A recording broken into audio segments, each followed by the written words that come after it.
Hello my dear students, कैसे हो आप सब। मैं Lokesh Agarwal accounts by triple A में एक बार फिर आपका स्वागत करता हूं। दोस्तों, मैं आज आप लोगों के लिए एक बहुत ही इंपॉर्टेंट टॉपिक लेके आया हूं जिसको हम लोग स्टैंडर्ड कॉस्टिंग के नाम से या कई लोग इसको वैरिएंस वाले चैप्टर के नाम से याद रखते हैं। जनरली जैसे पीवी रेशो वाले चैप्टर का नाम सबके लिए पीवी रेशो ही होता है, मार्जिनल कॉस्टिंग लोग भूल जाते हैं। उसी तरह स्टैंडर्ड कॉस्टिंग को लोग है ना वैरिएंस या मटेरियल वैरिएंस वाले चैप्टर के नाम से याद रखते हैं, स्टैंडर्ड कॉस्टिंग नाम उसका भूल जाते हैं। ठीक है, इतना इंपॉर्टेंट चैप्टर है बेटे, कहाँ कहाँ काम आ रहा है मैं आप लोगों को बता देता हूँ। ये मैं जो चार्ट आपको पढ़ा रहा हूँ, जो भी टॉपिक पढ़ाऊंगा, ये बीकॉम सेकंड ईयर की बुक से पढ़ाऊंगा। सेम टू सेम बेटा बीकॉम थर्ड ईयर में बिजनेस बस्टिंग, बीकॉम सेकंड ईयर की cost accounting, BCom third year की बिजनेस बस्टिंग और फाइनेंस में भी है। बीकॉम थर्ड ईयर में या बीबीए थर्ड ईयर में, एक फाइनेंस में भी है, दोनों में से किसी एक में, और बीबीए थर्ड ईयर में भी यही टॉपिक है। उसके अलावा एमबीए में भी यही टॉपिक है और सब में सवालों का लेवल भी सेम है। ऐसा नहीं है कि इस बार कम है अगली बार ज्यादा होगा। यानी अगर आप इस बार अच्छे से सीख लो 20 नंबर का, तो ये अगले साल के भी 20 नंबर तैयार हो गए आपके, ये मान लो। और इस साल भी शायद या तो एफएम में या अगले साल एफएम में, दो बुक्स में से किसी एक बुक में एफएम में भी है ये चैप्टर। करें बेटा, शुरू करें स्टैंडर्ड कॉस्टिंग। बेटा ये चैप्टर क्या है, इस बात को करने के लिए थोड़ी देर पहले एक काम करते हैं। वो है ना, रूही का बर्थडे आने वाला है, तो मैं सोचा था इस बार घर पे उसके लिए ना रसगुल्ले बनाऊं, है ना। तो मैं सोचा था कि रसगुल्ले बनाऊं, तो आप लोगों से राय चाहता हूं कि कैसे बनाऊं। मेरे को देखो, मैंने YouTube वीडियो देखी तो मेरे को ये पता चलेगा छेना लाना पड़ेगा, चीनी चाहिए होगी, छेना होगा और चीनी चाहिए होगी, पानी वानी तो है ही, ऐसे पानी तो घर में आता ही है, टैप वाटर है ना। तो छेना और चीनी से मेनली काम करना होगा। तो मैं सोच रहा हूँ क्योंकि घर में ही बना रहा हूँ, तो एक काम करता हूँ, बढ़िया करता हूँ, छेना ज़्यादा लाता हूँ और चीनी कम, मतलब चाशनी कम लगता है। जनरली दुकानदार से अगर मैं रसगुल्ले तुलवा के लाता हूँ तो वो क्या करता है, चाशनी चोक देता है। चाशनी आती है 40 रुपये किलो वाली चीनी से, और छेना में होता है दूध का महंगा, है ना। तो इसलिए तो मैं तो घर पे बना रहा हूँ, तो एक काम करता हूँ, रसगुल्ले तो ज़्यादा बनाता हूँ, चीनी तो कोई बात नहीं कम, मतलब चाशनी कम भी होगी तो चलेगा। बच्चों को तो रसगुल्ले खाने में मजा आता है, चाशनी थोड़ी पीता है कोई उसकी। तो ऐसा करते हैं हम लोग, है ना। तो मैंने सोचा कि छेना क्या भाव आएगा, छेना कितना लाऊंगे, तो वैसे कितना भाव आता है कुछ आइडिया है छेना? 200 रुपये किलो ऐसे मान के चलो। तो 200 रुपये किलो छेना आएगा, और मेरे को 5 किलो छेना ले आता हूँ, है ना। काफ़ी सारे रसगुल्ले बनाएंगे बच्चों के लिए, है ना, सब बच्चे भर पेट खाएंगे सब मजे से। तो 5 किलो छेना लेके आएंगे तो कितने रुपए का आ जाएगा, 1000 का। और चीनी 40 रुपए किलो है, वो 5 किलो ले आएंगे तो कितने रुपए की आ जाएगी, 200। यानी 1200 रुपए के छेना और चीनी दोनों मिलकर आ जाएंगे। मैं सोच के जा रहा हूँ, ठीक है। यानी जब मैं सोच रहा हूँ तो मैंने क्या सोचा, मैंने सोचा कि जो छेना है वो कितना लाऊंगा, 5 किलो। किस भाव से लाऊंगा, क्वांटिटी रेट 200 रुपए के भाव से लाऊंगा, तो जो मेरी कॉस्ट आएगी वो 1000 रुपए की आ जाएगी, हाँ या ना। और छेना के अलावा जो मैं लाऊंगा, क्या ला रहा था मैं, शुगर, चीनी ला रहा था, वो कितनी 4 किलो ला रहा था, किस रुपए से, 50 रुपए के भाव से। 200 रुपए की आ जाएगी मेरी, जो टोटल कॉस्ट हो जाएगी कितने रुपए हो जाएगी, 1200 रुपए का सामान आ जाएगा। 1200 में मेरे बच्चे जो घर पे आएंगे घर पर सब खुश होकर खा लेंगे, अच्छा लगेगा बस के खाते हुए। जब मैं बाजार पहुंचा बेटा, तो मैंने देखा कि महंगाई काफी बढ़ चुकी है और छेने का भाव 200 रुपये से 250 रुपये हो रखा है। मैंने कहा इतना महंगा छेना, एक काम करते हैं, मैं तो 1000 रुपये सोच के लेके ऐसा सोच रहा था, एक काम करते हैं अपन, है ना, 5 किलो की बजाय थोड़ा सा कम चला देंगे छेना, चीनी ज़्यादा कर देंगे, छेना कम कर देते हैं। तो मैंने सोचा कि काम करते हैं, मूड चेंज कर दिया। और जब मैं एक्चुअल में गया लेने, मैंने 5 किलो, मैंने देखा कि यार रेट कितना हो गया है, 250 रुपये का रेट हो गया है। तो एक काम करते हैं यार, इतना नहीं लाते छेना, कम ले आते हैं, छेना 4 किलो ही ले आते हैं, हाँ या ना।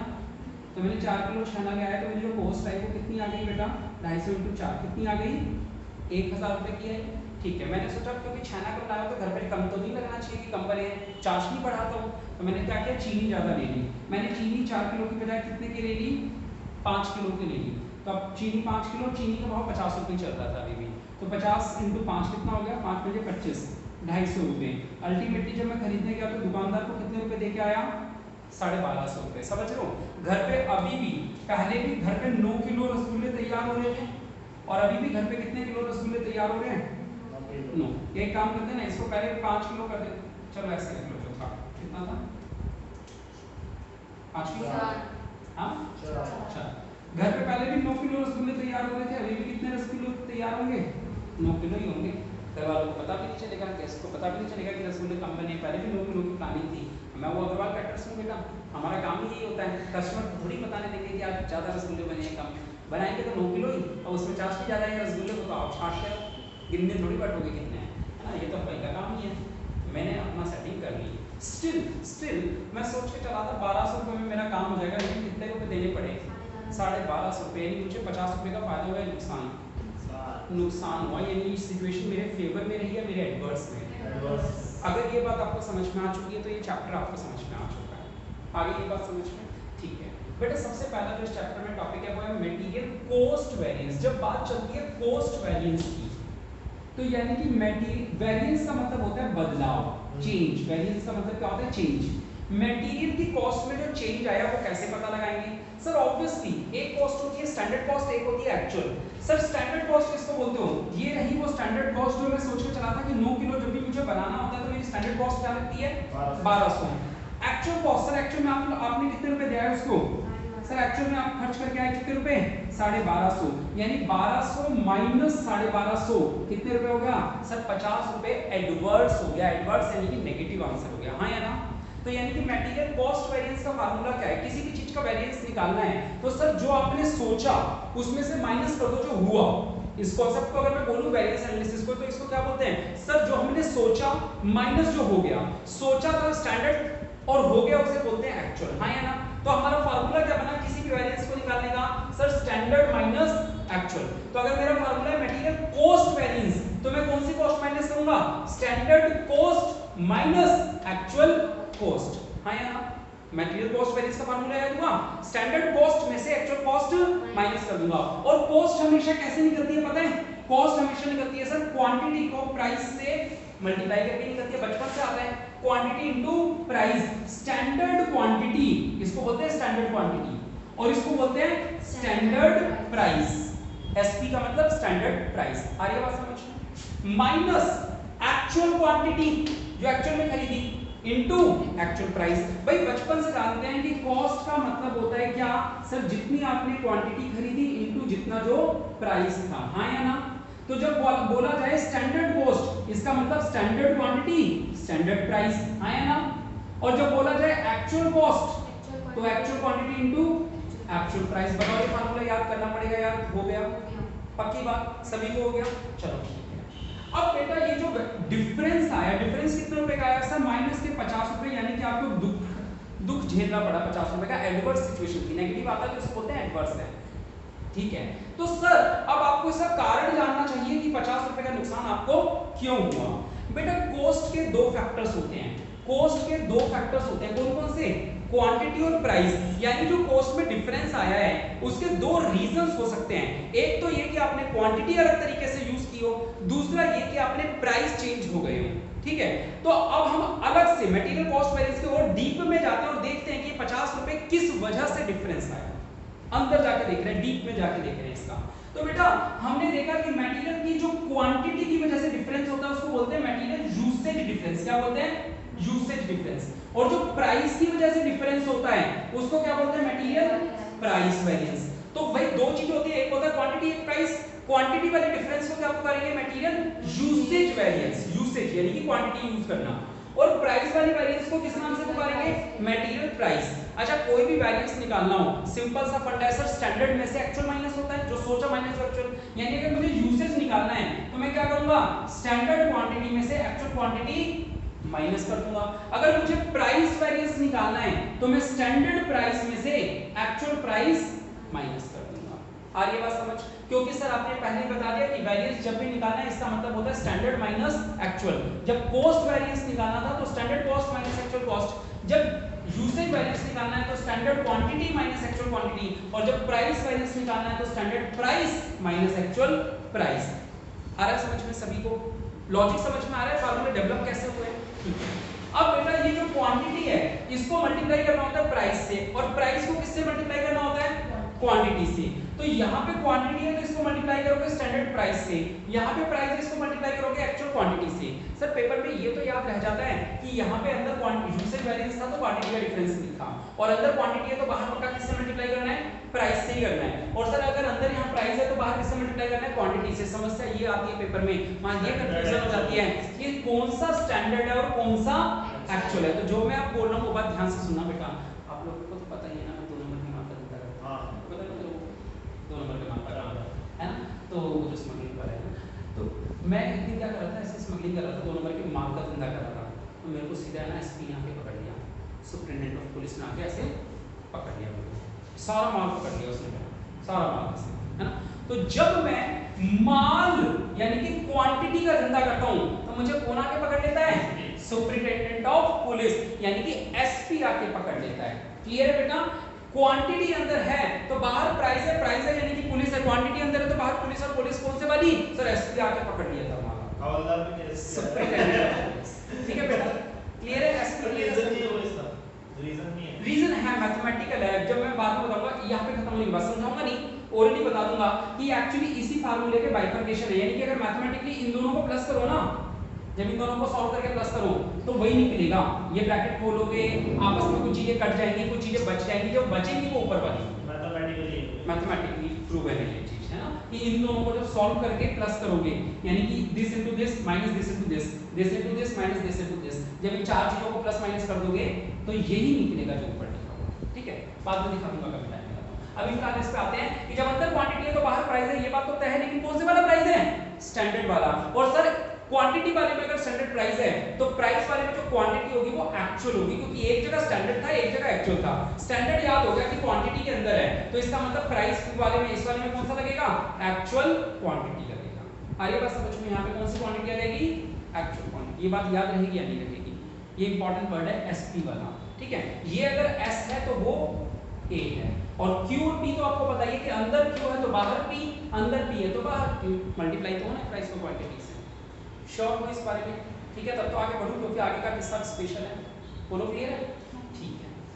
तो यहां से हमें डिफरेंस पता चलता है कि क्वांटिटी वेरिएंस और प्राइस वेरिएंस की वजह से क्या असर आया, यानी जो 50 रुपए का डिफरेंस आया। आओ अगर मैं आपको समझाऊं तो दो अलग-अलग चीजें सॉल्व करते हैं। आओ, यूसेज वेरिएंस, स्टैंडर्ड क्वांटिटी कहां गई? ये 5 minus 4, 5 minus 4 into standard price 200 रुपए, कितना आया? पॉजिटिव का 200। फिर 4 minus 5 into standard price 50, minus का 50, है ना, तो इसका मतलब 150 पॉजिटिव। सर क्वांटिटी की वजह से आपने, क्योंकि क्वांटिटी चेंज करी, क्वांटिटी चेंज करने की वजह से आपके पैसे खर्च नहीं हुए, 150 रुपए बच गए। पॉजिटिव तो फेवरेबल होता है ना, यानी कि क्वांटिटी चेंज करी। सर आप ज्यादा शाने निकले, 5 किलो बोल के 4 किलो ही लाए, तो इसका मतलब आपने 150 रुपए बचा लिए, क्योंकि 200 रुपए इसमें बच गए, 50 रुपए इसमें एक्स्ट्रा खर्च कर दिए, उसमें 200 रुपए बचा लिए, इसमें 50 एक्स्ट्रा खर्च किए, तो अल्टीमेटली 150 रुपए सर आपने बचाए हैं। सर ये क्या मजाक कर रहा हूं, आपने तो 50 का नुकसान हुआ था। हाँ प्रूव करवाऊंगा अभी। ये हमने कौन सा वेरिएंस निकाला है? मटेरियल यूसेज वेरिएंस, यानी क्वांटिटी की वजह से तो 150 बचे हैं सर। आपने जो क्वांटिटी का दिमाग लगाया था उसकी वजह से तो 150 बचे। जरा प्राइस वाला और चेक कर लो, standard price minus actual, 200 minus 150, 250 sorry, 200 minus 250 आ रहा समझ, इनटू में एक्चुअल क्वांटिटी कितनी थी? एक्चुअल 4। दूसरा standard 50 minus 50, 50 minus 50, actual quantity कितनी थी? 5 किलो। आ रहा है समझ? इस फार्मूले में वैल्यू पुट करी है मैंने। ये कितना हो गया? माइनस का 50 इनटू 4 कितना हो गया? माइनस का 200, और ये 0, यानी ये क्या आया? माइनस का 200। सर क्वांटिटी की वजह से तो 150 रुपए बचे थे आपके पास, लेकिन प्राइस के वेरिएंस की वजह से, क्योंकि प्राइस में बदलाव आ गया बाजार में, उसकी वजह से आपका 200 रुपए का नुकसान हो गया। और इसकी वजह से, दोनों की वजह से आपकी जो कॉस्ट है उसमें 50 रुपए का नुकसान हो गया। यानी कि मटेरियल कॉस्ट वेरिएंस में दो चीजें इफेक्ट करती है, मटेरियल यूसेज और मटेरियल प्राइस। यूसेज की वजह से तो आपने 200 रुपए 150 रुपए बचा लिए, और प्राइस की वजह से 200 रुपए का एक्स्ट्रा नुकसान कर दिया, तो अल्टीमेटली जो कॉस्ट में फर्क आया वो कितना आया? 50 रुपए का। आ रही है बात समझ में? नहीं आ रही? पक्की बात? ठीक है? यानी मटेरियल कॉस्ट वेरिएंस क्या होता है? अगर मैं आपको ये बोलूं कि material cost variance is equals to material usage variance plus material price variance, तो बताओ ये बात समझ में आई है नहीं? आ रही है समझ में? कॉस्ट वेरिएंस क्या है? माइनस का 50, वो कैसे आएगा? यूसेज वेरिएंस और प्राइस वेरिएंस दोनों को जोड़ दो, तो माइनस का 50 आ गया। आ रही बात समझ? चलो ठीक है। इसके नीचे का जो है, ये तो मैंने आप लोगों को वैल्यू लिख के समझाया, इसके नीचे का केवल फार्मूले से समझाऊंगा, क्योंकि आज की क्लास में अगर मैं लिख के करवा दूंगा तो ज्यादा ओवरलोड हो जाएगा। फार्मूले याद जरूर करवा रहा हूं आप लोगों को, लेकिन सवाल जब आएगा तब करवाऊंगा, ठीक है? आओ अब आगे चलते हैं, इससे थोड़ा और नीचे चलते हैं। बेटा यूसेज में जो डिफरेंस हुआ, यूसेज में जो डिफरेंस हुआ उसमें क्या किया हमने ना? मिक्सचर ही चेंज कर दिया। हमने 5 किलो 4 किलो के रेशो को 4 किलो 5 किलो का मिक्सचर के रेशो में चेंज कर दिया, क्वांटिटी को रिवाइज कर दिया, यानी डिसीजन चेंज कर दिया।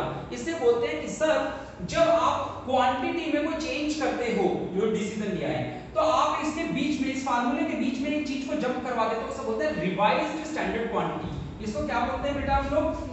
Revised standard quantity. यानी आपने क्वांटिटी को रिवाइज कर दिया। तो ये जो फार्मूला था, इसके बीच में जंप करके कौन टपक गया? रिवाइज स्टैंडर्ड क्वांटिटी टपक गया। समझ रहे हो? आरएसक्यू टपक गया। तो अब ये एक फार्मूला दो फार्मूलों में बन गया। समझना मैं क्या कहना चाह रहा हूं। ये एसक्यू है, ये एक्यू है, ये माइनस का निशान है, ठीक है। इनके बीच में किसको गिरा दो? आरएसक्यू को गिरा दो।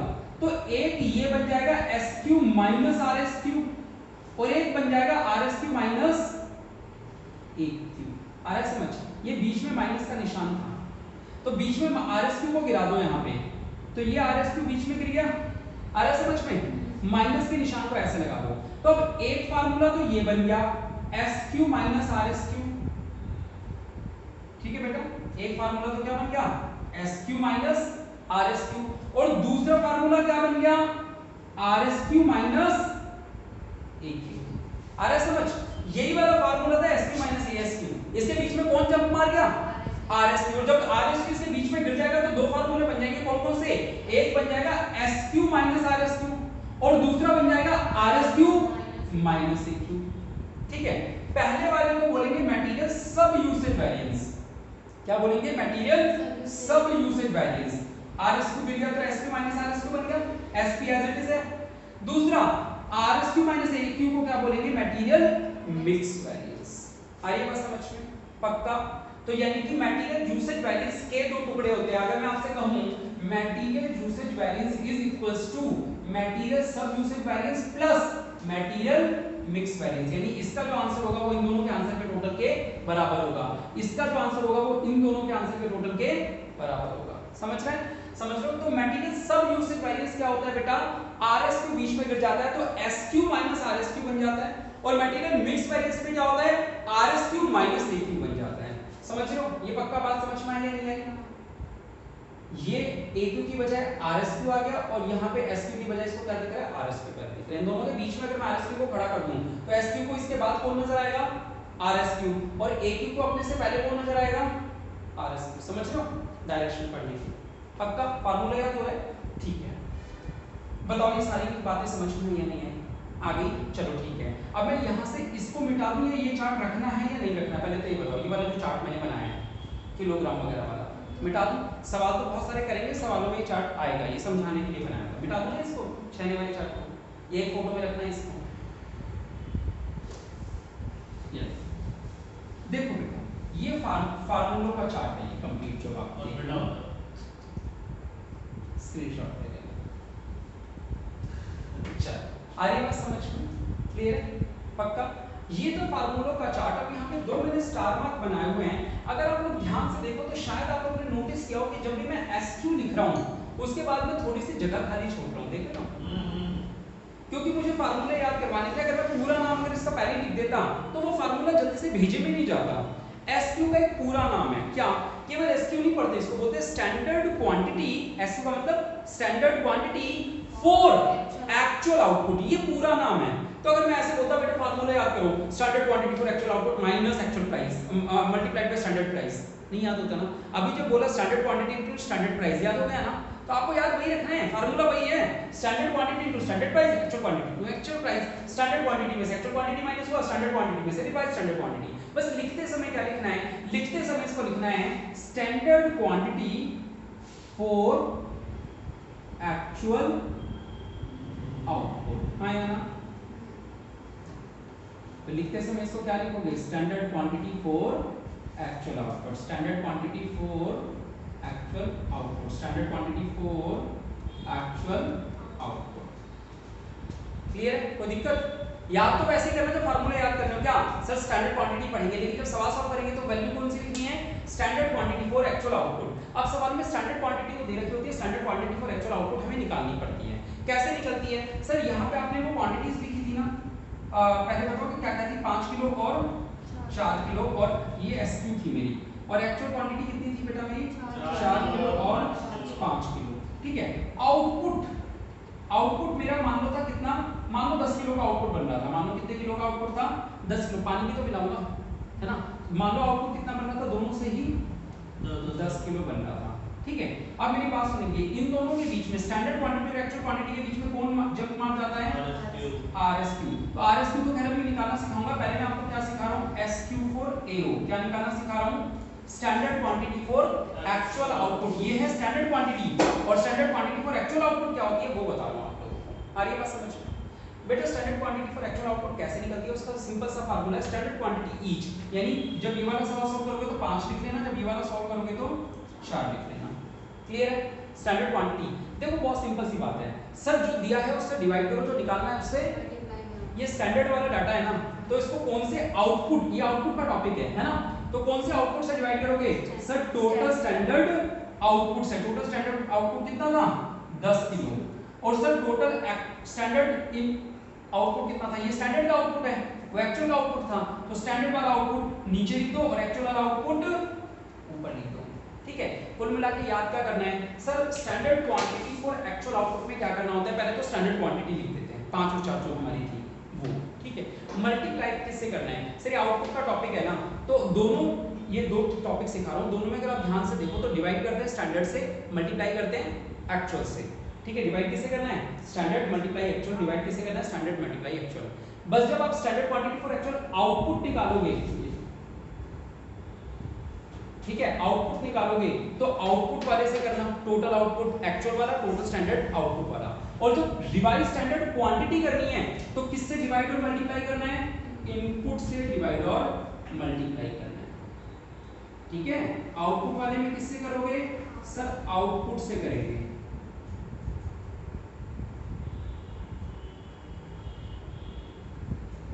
और रिवाइज स्टैंडर्ड क्वांटिटी में किससे करेंगे, सवाल जब कराऊंगा तो ये ज्यादा चीजें समझ में आ जाएगी। बस याद क्या रखना सर, यहाँ स्टैंडर्ड क्वांटिटी ईच है और यहाँ क्या होता है एक्चुअल अपॉन स्टैंडर्ड होता है। ठीक है, रिवाइज वाले में इनपुट और ये एसक्यू फॉर एओ वाले में आउटपुट होता है, क्योंकि एओ ओ का मतलब है आउटपुट, तो यहाँ आउटपुट होगा। डन। तो बेटा ये आप लोगों का टॉपिक है, मंडे को जब हम इसके नेक्स्ट क्लास में जब सवाल करेंगे तो सीधा बस ये आप फार्मूले याद करके आना। ये सवाल इतने चट आसान लगेगा आपको कि सवाल पूरे सॉल्व भी नहीं करने दोगे मुझे, आप कहोगे सर हम घर से कर लेंगे सवाल, आप तो बस ये बता दो कितने सवाल करके लाने हैं, 5 7 8। अपने एग्जांपल में इनपुट क्या था, हमारे एग्जांपल में इनपुट दोनों में 9 किलो ही था, 9 किलो, दोनों जगह 9 किलो था। ठीक है भाई, इनपुट क्या होता है जो मटेरियल हमने लगाया, आउटपुट क्या होता है जो उससे माल बन के आया, वो आउटपुट होता है। ठीक है, सवाल करेंगे तो वहां पे साफ साफ दिख जाएगा तुम्हें। और जब भी सवाल में कभी आउटपुट ना दे रखा हो तो हमेशा 1 यूनिट आउटपुट मानते हैं, क्या मानते हैं 1 यूनिट। कभी भी आउटपुट ना दे रखा हो तो आउटपुट बने, इनपुट तो पक्का दे रखा होगा क्या डाला, आउटपुट कभी भी गिवन ना हो तो हमेशा 1 मानना चाहिए। ठीक है, चलिए आज के लिए इतना ही। कैसे की क्लास लाइक और कमेंट करके जरूर बताएं। बहुत बहुत शुक्रिया। जय हिंद, जय भारत।